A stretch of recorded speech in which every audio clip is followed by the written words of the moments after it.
बै बाथौ मन्दिर खाथियावसो होननानै बारग'लांखाबाय।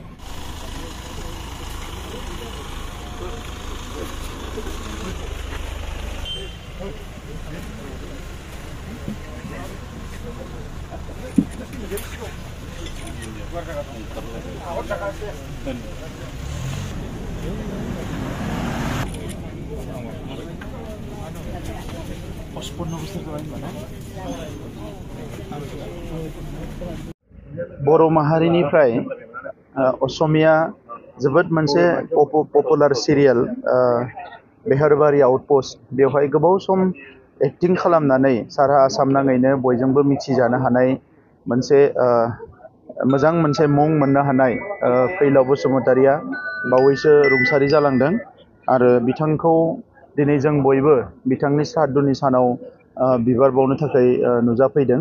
आङो बिथांखौ जिखिनि सम लोगो मोनबाय गमामायैनो बिथाङा जोबोद क्रिएटिभ सासे आर्टिस्टमोन आरो थांनाय 1-2 बोसोराव बिथाङा गोबांबार मुम्बाइआव थांदोंमोन गोदान गोदान कर्स लानो थाखाय बोरैहाय बिथाङा गावनो सिनेमा बानायनो हायो एबा गुबुन गुबुन फट'ग्राफिनि ट्रेनिंफोरखौ बिथाङा लादोंमोन आरो एनि टाइम माबा मोनसे मावनायनि थाखाय बिथाङा सानबाय थायोमोन। आं लोगो मोननानै जोबोद मोजां मोनदोंमोन बिथांखौ।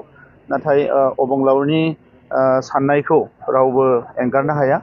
दा बे हिसाबै बिथाङा 1-2 बोसोरनिफ्राय एफा एफा बेराम जादोंमोन नाथाय हरखाबै बिथाङा रुंसारि जालांबाय। बिथांखौ जों बयबो मान होदों आरो बिथांबायदि आर्टिस्टआ बर' हारियाव जोनोम जानाया जोंनि थाखाय गोग्गानायनि बाथ्रा। फैबाय थानाय समाव बिथांनि न'खर बिथांजों लोगोसे माखासे जोंहा आर्टिस्टफोर दङ। कक्लाबारि ओनसोलावबो गोबां आर्टिस्टफोर दङ। जोंनि MCLA बयबो लोगो नांनानै बिथांनि मुंखौ अरायसम गोजोर खालामनानै दोननो थाखाय माबा मोनसे मोजां सिन्था खालामनाय जागोन जाहाथे फैलाव बसुमतारिया आसामनि मोनसे सिरियालाव बिथाङा खामानि मावनानै बर' हारिखौ सारा आसामाव मिथिजानाय मोनसे थासारियाव लाबोनो हादों। दा बे हिसाबै बिथांखौ अरायसम जोङो सिबिलांबाय थानो थाखाय माखासे इनिसियेटिभफोरखौ लानाय जागोन।